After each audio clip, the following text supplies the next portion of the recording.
My name is Alexis Manshack, and I was diagnosed with stage 3 ER/PR positive breast cancer in 2018. I started off with my first surgery. I had a port place for chemo. I went through 8 rounds of chemo in 4 months. Following that, I had a left mastectomy and then went through physical therapy from the surgery. And then I had radiation, 36 rounds of treatments, 36 treatments of radiation, I believe it was. And then in March, I had my second part of reconstruction, March of 2020, this year. I would just like to thank all of my doctors and nurses who took great care of me. I received my treatment at Oxford. My surgeon is Dr. Carcetti. My medical oncologist was Dr. Dew. And my plastic surgeon was Dr. Robert Allen. And I can't forget Vanessa because they come in a pair.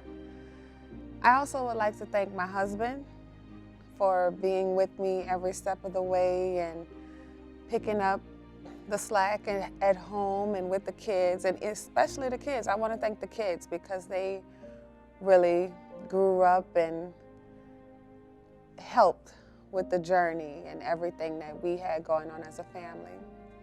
My mom, who practically moved in with us to help care for me.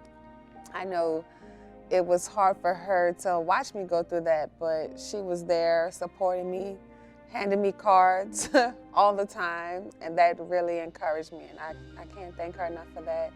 And my nanny, who came with me to every appointment. Like, you are amazing. I appreciate that.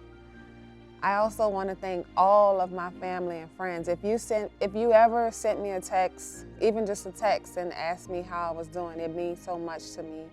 The cards, I had a meal train, and everybody who cooked and donated food, that really helped me and my family.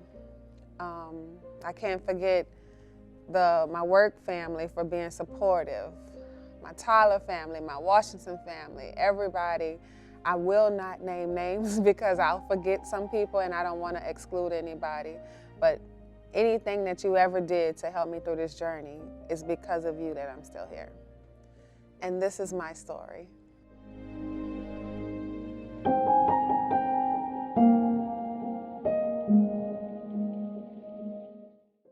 I had a really fun and carefree childhood.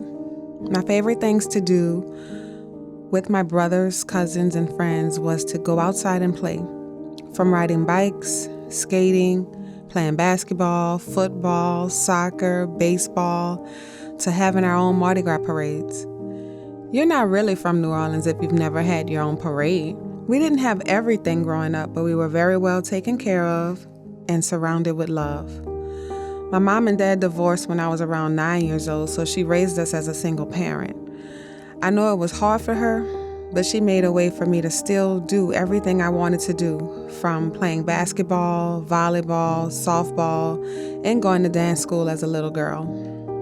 My dad wasn't there for the day-to-day things, but he made it to all of our graduations, award banquets, and everything that was important. I could always call on him if I needed something. Although this isn't your typical idea of what a family looks like, it was perfect for me. I felt loved, and perception is everything. In my 20s, there were 2 experiences that shaped my life: becoming a wife and nursing school. I always say I've only started the process of learning to become a wife because even after almost 10 years, I still feel like I have a lot to learn. This process has really helped me to see why it is important to do everything out of love and be slow to anger and take offense. I may not always practice this, but I'm learning to be more loving in all of my interactions, and that has brought me more happiness and success. I tell any and everyone that nursing school made me a more caring and empathetic person. Prior to nursing school, I had a hard time seeing how different people's experiences shapes who they are. I believe empathy hit me by seeing people vulnerable in the hospital and hearing bits of pieces of their life stories. But who knew one day that I'd be the patient. I'll never forget the way the radiologist looked at me after my mammogram. He told me I needed to have a biopsy. At that moment, I knew I had breast cancer. On my way home, it was raining, and I was crying considering the possibility that I might die. While I was driving, through my tears, the brakes stopped working. I was on the interstate and realized I could not stop the car. I started screaming and freaking out. I was able to pull to the side of the road and stop the car eventually. It was at that moment when I realized that if God wanted to take me out, He could do it at any moment. He didn't need a breast cancer diagnosis. That's when I stopped worrying about the possibility of dying from cancer. I was at peace. I put it all in God's hands, and my faith became stronger that day. You know, it wasn't the diagnosis that got me. It was the lasting effects of the cancer that was and still is the hardest to deal with. Even with my faith and trust in God, cancer treatment was rough, especially the many chemo side effects. I missed my hair and the perfect breast I had before. It made me begin to reevaluate what makes me me. At first, I was like, Alexis, stop being so vain and shallow. But it was more than that. It attacks everything that makes you a woman, your hair, your body, your hormones. One night, the weight of everything was really weighing down on me. I was crying in bed, and I felt so alone. With my husband asleep beside me, I heard little footsteps coming towards the bed. My 5-year-old son, Miles, had come into the room. I was like, hell no, you are not sleeping in our bed tonight. Without even knowing that I was crying, he simply said, I just want to hold you, Mama. I felt like God sent him in there that night because that's what I needed at that very moment.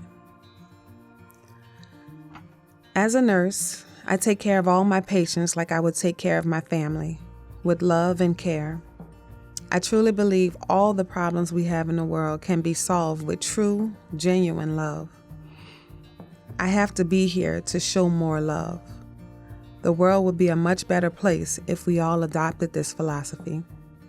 Love others like you love yourself, your mother, your children, the closest person to you. Do this, and we all win.